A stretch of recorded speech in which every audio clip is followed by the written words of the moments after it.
Good morning ma'am. Very good morning बच्चों। विज्ञान की कक्षा में आपका स्वागत है। बच्चों, आज हम जानेंगे धातुओं और अधातुओं के रासायनिक गुणों के बारे में। तो आप देख सकते हैं कि 3 तरीके की क्रियाओं के बारे में यहाँ पर बताया गया है। सबसे पहले धातुओं और अधातुओं की ऑक्सीजन के साथ क्रिया, दूसरे नंबर पे जल के साथ क्रिया और तीसरे नंबर पे अम्ल के साथ क्रिया। इन तीनों रिएक्शंस के बारे में मैं आपको बताऊंगी, लेकिन उसके पहले आपको ये बता दूं कि रासायनिक गुण क्या होते हैं। भौतिक गुणों के बारे में जब मैंने बात की थी तो मैंने आपको बताया था कि जो भी गुण किसी भी पदार्थ के हम अपनी इंद्रियों के द्वारा महसूस करते हैं वो भौतिक गुण कहलाते हैं, है ना। रासायनिक गुण क्या है?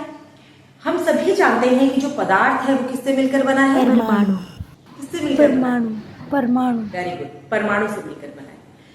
एक्चुअली परमाणु से अणु बनते हैं और फिर अणु से पदार्थ बनता है, ठीक है। अब क्या होता है, जो रासायनिक अभिक्रिया करता है वो कभी अणु नहीं करता, हमेशा परमाणु करता है ना। तो जो पदार्थ है उसके जो परमाणु है वही रासायनिक अभिक्रिया करेंगे। तो किस कंडीशन में किस दूसरे परमाणु के साथ कोई पदार्थ के अणु क्रिया करते हैं, ये जो सारी चीजें हैं ये रासायनिक गुणों पर निर्भर करती है। जैसे किसी किसी तत्व के परमाणु जो होते हैं वो नॉर्मल रूम टेम्परेचर पर ही क्रिया करना चालू कर देते हैं, है ना। तो किसी किसी के जो परमाणु होते हैं वो क्या करते हैं, वो बहुत जब गर्म करते हैं उन्हें तब क्रिया करते हैं। किसी किसी के परमाणु जब बहुत ज्यादा हम उन्हें जला देते हैं तब क्रिया करते हैं। तो ये बहुत सारी अलग अलग कंडीशंस होती है ना। तो अभी आज हम जानने वाले हैं धातुओं के बारे में और साथ में हम कुछ चर्चा करेंगे अधातुओं के बारे में, ठीक है। तो सबसे पहले जैसे कि पहला पॉइंट है आपका ऑक्सीजन के साथ क्रिया। तो सबसे पहले हम जान लेते हैं ऑक्सीजन के साथ कैसे क्रिया करते हैं। जनरली धातुएं ऑक्सीजन के साथ क्रिया करके धातु ऑक्साइड बनाती है, ठीक है। जैसे सोडियम है तो सोडियम ऑक्साइड बनाएगा, मैग्नीशियम है तो मैग्नीशियम ऑक्साइड बनाएगा, आयरन मतलब लोहा है आयरन जिसे हम कहते हैं तो आयरन ऑक्साइड बनाएगा, है ना। तो ये क्या होते हैं, ऑक्सीजन के साथ क्रिया करके ऑक्साइड बनाते हैं। इतना याद कर लीजिए, कोई भी धातुएं हैं ऑक्सीजन के साथ क्रिया करके क्या बनाएंगी? ऑक्साइड बनाएंगी। इतना दिमाग में रख लीजिए आप, ठीक है। अब क्या होता है, कुछ धातुएं जैसे आप सोडियम को देख पा रहे हैं, सोडियम जो है वो नॉर्मल रूम टेम्परेचर पर, सोडियम और पोटेशियम इनको आप नॉर्मल रूम टेम्परेचर पर रख देंगे ना तो ऐसे ही वो ऑक्साइड बनाने लगेंगे, ऐसे ही उनका क्षरण होने लगेगा। मतलब कोई भी किसी भी चीज का ऑक्सीडेशन होता है, इसका मतलब ये है कि वो चीज खराब हो रही है, ठीक है। तो अब क्या करें, नॉर्मल रूम टेम्परेचर पे ना रख के या तो उन्हें किसी ठंडी जगह पे रखा जाए या फिर उन्हें किसी ऐसी जगह पे रखा जाए जिससे वो ऑक्सीजन के संपर्क में या वायु के संपर्क में ना आए, क्योंकि वायु में तो ऑक्सीजन होती है ना। तो हम इन्हें क्या करते हैं, हम सोडियम और पोटेशियम को मिट्टी के तेल में डुबो कर रखते हैं, ठीक है। अब आ जाते हैं हम लोग ये कैसे क्रिया करती है। तो जैसे ही ये ऑक्सीजन के संपर्क में आती है नॉर्मल रूम टेम्परेचर पर, वैसे ही ये सोडियम ऑक्साइड, ऐसे ही पोटेशियम ऑक्साइड ऐसे बना लेती है। अब आते हैं मैग्नीशियम। मैग्नीशियम भी एक कोमल धातु है, पिछली कक्षा में आपको बताया गया था। मैग्नीशियम के साथ क्या कंडीशन है, वो नॉर्मल रूम टेम्परेचर पे क्रिया नहीं करती ऑक्सीजन के साथ। कब क्रिया करती है, जब उसे तेज आंच चाहिए, तेज ज्वाला ऊष्मा, उसको जब तेज ऊष्मा या तेज ज्वाला या ज्यादा टेम्परेचर चाहिए उसको, ठीक है। तो इसका एक एग्जांपल ले लेते हैं हम लोग। एक मैग्नीशियम का तार लेंगे, ठीक है। उसको क्या करेंगे, हम कैंडल की लौ में जाके उसे हम जला देंगे। जलाने के बाद क्या होगा, व्हाइट कलर का एक पाउडर मिल जाएगा। अब आप लोग ये सोच रहे होंगे कि ये पाउडर राख है, ये राख नहीं है, ये मैग्नीशियम ऑक्साइड है। एक्चुअली क्या होता है कि जलने के लिए ऑक्सीजन की जरूरत होती है ना, किसी भी चीज को। ज्यादा टेम्परेचर पे जो मैग्नीशियम होता है वो ऑक्सीजन के साथ क्रिया करता है और जल के क्या बनाता है, मैग्नीशियम ऑक्साइड बनाता है, ठीक है।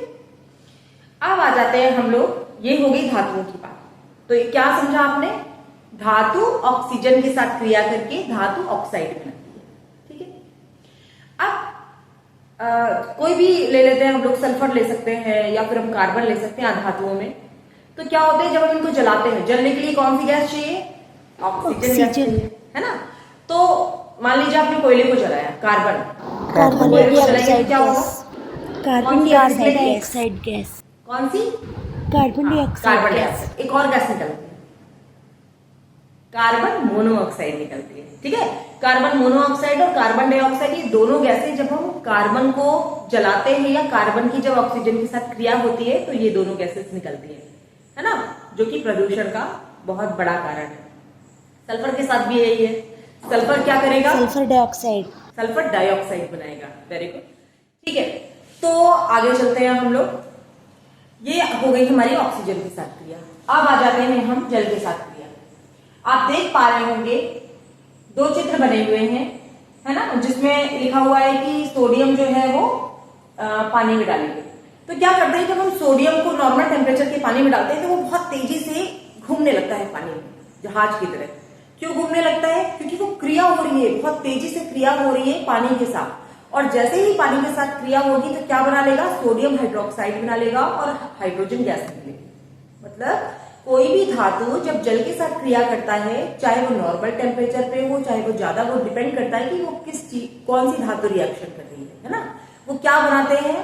वो धातु हाइड्रोक्साइड या धातु ऑक्साइड बनाते हैं और साथ में हाइड्रोजन गैस बनती है। ठीक है, सोडियम धातु जो कि आप लोग जानते हैं, सोडियम और पोटेशियम नॉर्मल टेम्परेचर पर रिएक्शन करता है, तो नॉर्मल टेम्परेचर पर उसने रिएक्शन कर लिया और क्या बना लिया? सोडियम हाइड्रोक्साइड, जो कि बहुत ही अच्छा क्षार है। साथ में हाइड्रोजन गैस निकल रही है। मैग्नीशियम के लिए अभी आपको बताया था, जब ऑक्सीजन के साथ क्रिया करने के लिए बताया था कि उसको ज्यादा टेम्परेचर चाहिए। तो यहां पर एक गर्म पानी या फिर भाप का मतलब है जब पानी गर्म होगा तभी तो भाप बनेगी, है ना। तो भाप के साथ या गर्म पानी के साथ जब ये क्रिया करता है तब ये मैग्नीशियम हाइड्रोक्साइड बनाता है। ठीक, अब आगे बढ़ते हैं हम लोग अम्ल के साथ क्रिया। तीसरा पॉइंट, तो कोई भी किसी भी प्रकार की धातु हो, है ना, उसकी क्रिया हम किससे कराते हैं? तनु अम्ल से। अब तनु अम्ल क्या है? एक होता है कॉन्सेंट्रेटेड अम्ल, बहुत हार्ड अम्ल, मतलब आपके ऊपर डल जाएगा तो आप पूरी तरीके से जल जाओगे, है ना, प्रबल अम्ल की बात कर रही हूं मैं।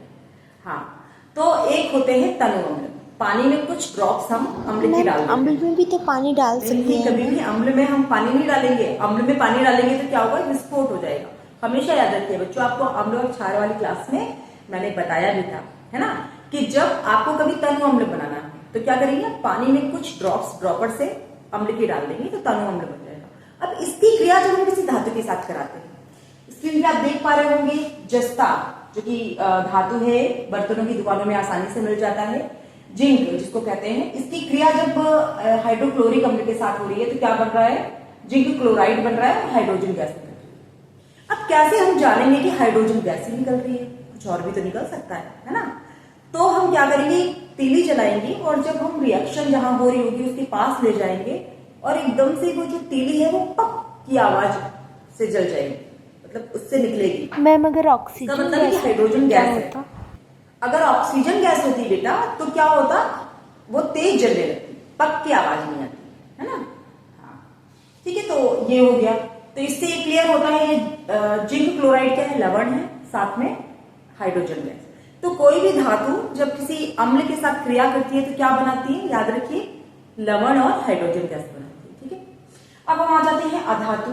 हम सल्फर को ले लेते हैं। सल्फर जब नाइट्रिक अम्ल के साथ क्रिया करता है तो सल्फ्यूरिक अम्ल या गंधक का अम्ल बनाता है।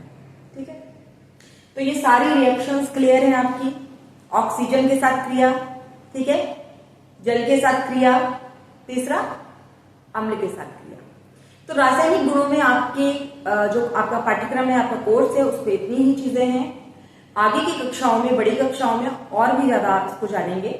ठीक है, अब आने वाली कक्षा में जो कल हम क्लास लेंगे उसमें आपको धातु का संचालन। कल भी होगी क्लास मैम? कल प्रैक्टिकल भी करवाइएगा। हाँ बिल्कुल, ठीक है। ठीक है, तो कल ही बताएंगे इसको और अच्छे से पढ़ के आइएगा।